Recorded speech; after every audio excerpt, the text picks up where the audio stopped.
Meye kissa ga 'ya mace, kuma ya mace za ta yi wa mijinta kissa? Tambayoyin suna ta gabatar wa mai kissa meye kissa.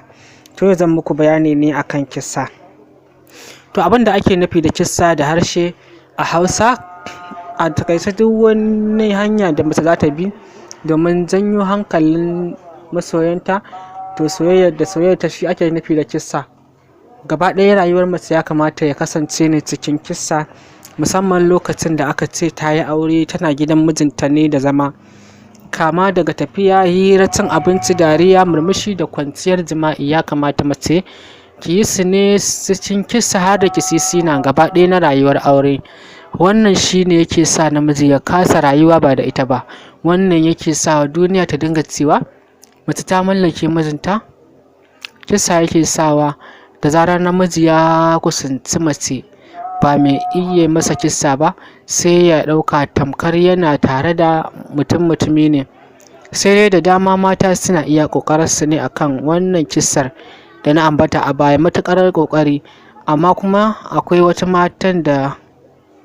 mata masu ba su ɗauke shi da muhimmanci ba, kuma ba su san shi ba, kamar kissa na zama da miji ko kuma kwanciya. Zama ba ina nufin zaman aure ba, zama a kujera ba a tabarma ba. Duk wani mazauni da mace take zama da shi a kusa da mijinta da alhalin zama na nishaɗi, ba a maganar kwanciya. Shi ma kwanciya ba ina nufin na jima'i ko na bacci ba, ina nufin na kwanciya na jiran dawowar miji gida ko tsammanin shigowarsa. So tari wasu mazan ba sa shigowa gidajensu da niyyar sha'awar jima'i ko kuma matansu, amma suna tsintar kansu ne cikin buƙatar jima'i sakamakon kissar da matan suke yi ko nuna masa bayan shigowarsa gida. Wasu mazan suna dawowa cikin gajiya da basu buƙatar jima'i, wasu cikin damuwa na yau da kullum na rayuwa da ake fama, saboda rayuwar yanzu ana cikin wani hali. Namiji zai fita kasuwa cikin farin ciki zai bar gidansa, amma na dawowa sai kiga fuskar ta canza, ya turɓune fuska. Ba kowanne bane yake da saurin sauka gaskiya. To in kina yi wa mijinki kissa, shi zai jawo hankalinsa, kiga kin kawar masa da wannan ɓacin ran da yake tare da shi a lokacin da kuke hira ku biyu. Ku zauna, kuna zaune, kar ki kuskura ki dinga saka masa kayan da za su ɓoye masa jikinki, 'yar uwa. Sa kayan da za su ɓoye masa jiki ba naki bane.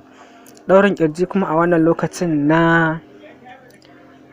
ba naki bane, shi ma kamata ya a ce kin sa masa kayan da za su fito da halittarki a fili, ma'ana kaya masu sharara da za su bayyana halittarki na 'ya mace. Ki sa rigar nono, bireziya kenan. Sa bireziya ba naki bane a lokacin da kike hira da mijinki, kuma kar ki sa rigar da za su hana nonuwanki ko kaɗawa a lokacin da kika doso mijinki. Ki tabbatar rigar da kika sa masa zai baiwa mijinki daman ganin yin arba da nonuwanki. Kar ki damu da ɗuwawu ko baki da su, kar ki damu da kina da nono ko baki da su, sam kar ya dame ki. Nonuwanki a tsatsaye suke ko a kwance suke, muddin dai suna cikin sutura, ma'ana ba a fili suka fito ba, kika fito da su ba, kuma suna cikin kayan da za su bayyana alamunsu, babu namijin to da zai gani bai sha'awa ba.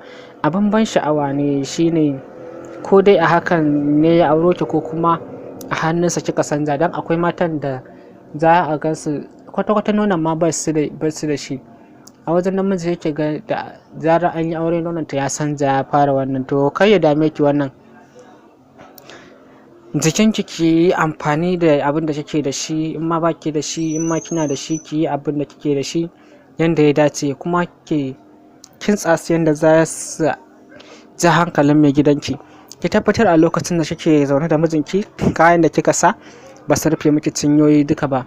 Za ki sanya kaya ne da za su fito da cinyoyinki, domin shi cinyar mace yana cikin jerin halittar mace da namiji da baya iya haƙurin arba da shi. Kuma ki tabbatar yanayin zaman da kuka yi da mijinki zai iya hango tudun gabanki ko kuma shatin maraba farjinki.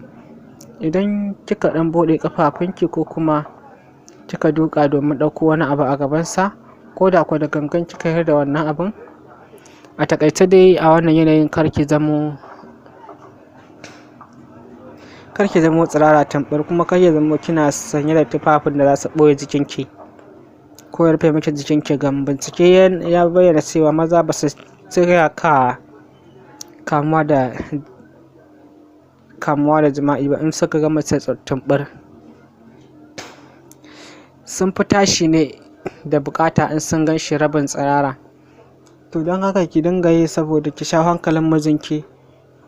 Za ki ga yadda zamo ɗinsa yake kamin ku gama hira ko kafin ya gama cin abincinsa.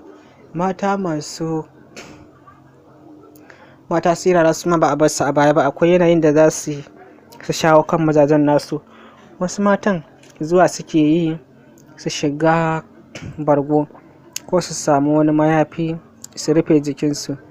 Yana da kyau idan ma har za ki shiga bargo ya zama na babu kaya a jikinki, saboda yadda zai jawo hankalin mai gidanki ya ga ya kamu da ƙaunarki.